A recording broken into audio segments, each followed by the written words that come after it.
Welcome to my madness, ladies and gentlemen. Today I want to talk to you about a couple of cheap, easy upgrades to your collection if you want to make for a cool shelf display for your Batman stuff. And that is these two Batmobiles right here.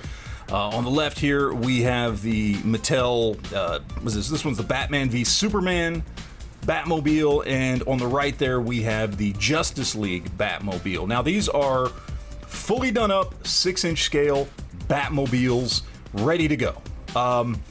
This was something I think a lot of people passed on back in the day, and you know, with the kind of big, you know, move to buy Batmobiles and you know, with McFarlane dropping the 89 Keaton Batmobile and all that kind of stuff, now, a lot of people want to add some kind of Batmobile to their collection, don't want to spend a lot of money. I get it, you know, I mean, that Keaton Batmobile is awesome. I had one before I ended up giving it away to a friend, but it was also $70. Now, you know, for the sake of argument, I understand that $70 isn't exactly a lot of money for a Batmobile, but it may be more money than some people have. So are there other options out there to add a cool looking Batmobile to your collection? And these two are great options. I bought both of these for about $20. And what I mean by that is paid about $20 each for them. Both of them I found on eBay, and both of them came with everything you would need, complete, ready out of the box. Now, one thing I will say, I just want to throw this out there. The one here from Batman v Superman, you do want to be careful with this one because this has these panels that come off the front. I actually glued them together so they're less likely to fall off. A lot of the ones that you will see used secondhand are going to have those panels gone because they come off so easily. This is just a two-piece panel there that fits right there. Again, I glued them together so that it makes them a lot harder to come off and fall off, but most of the time you will see these being sold like this. So if you don't mind that look, I mean, it still looks cool, but I wanted all the panels on, and that's just a little tip there for that one there. If you're looking around, make sure it has the panels for it. But you can see this is set up for a 6-inch scale figure. All the figures you see behind you, we've got DC Icons, a couple of DC Multiverse, DC UC, DC Direct. They all fit in there great. In fact, I've even fit some 7-inch scale McFarlane figures in here, and it's a little bit tighter of a fit, but as long as they don't have a big, you know, overdone cape, if it's a fairly simple cape, they will fit into both of these. Now, between the two of them, I like this one a little bit better just because it's, you know, it's more symmetrical and a little more streamlined. However, one thing you should also know about this one, it did originally come with a big, goofy looking missile shooter on the front, which you can see I removed here. I recommend that because it just looks stupid.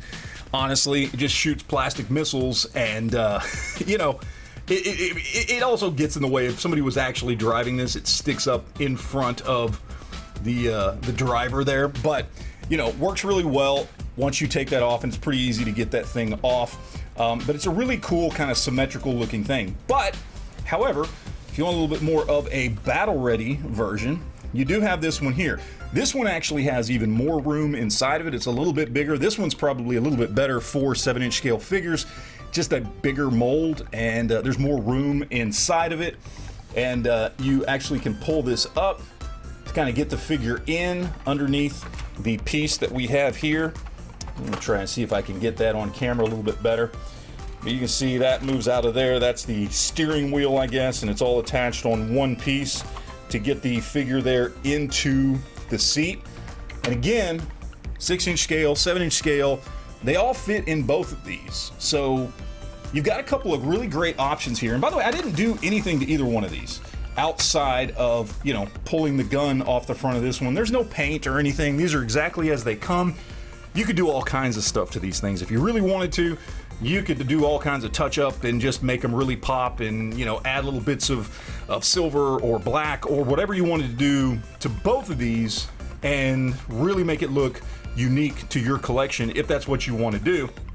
I think they're both pretty good the way they are. I didn't want to put a whole lot of time and effort into repainting them. The only paint that I used on either one of these figures was on the gun right here. This black piece right there was bright orange because it's the button to launch the missile out of the front of that gun. I didn't need no extra orange on mine, so I just painted it with a little charcoal black just to cover that orange up. Other than that, No paint whatsoever on either of these, but certainly you could do all kinds of stuff with them. Look, this video is just to show you guys there's some really cool stuff out there, really cheap. I got both of these off of eBay. Like I said, 20 bucks a piece. That's really hard to beat. For $40, I have 2 Batmobiles on my shelf. Now, that's still half the price of the McFarlane one at that point. And I got 2 Batmobiles that actually, like I said, you know, if you got the right figure, especially the Keaton Batman or any Batman that doesn't have a crazy cape mold, they all fit in here, 6 to 7 inch scale. Really, how can you beat that for 20 bucks? You just can't. And so that's kind of the point here, is to show you guys to do some cool stuff with your collection really cheap. And that's pretty much it, guys. Look, I appreciate you guys watching. Let me know in the comment section down below what you think. And always remember to just keep on enjoying your collection.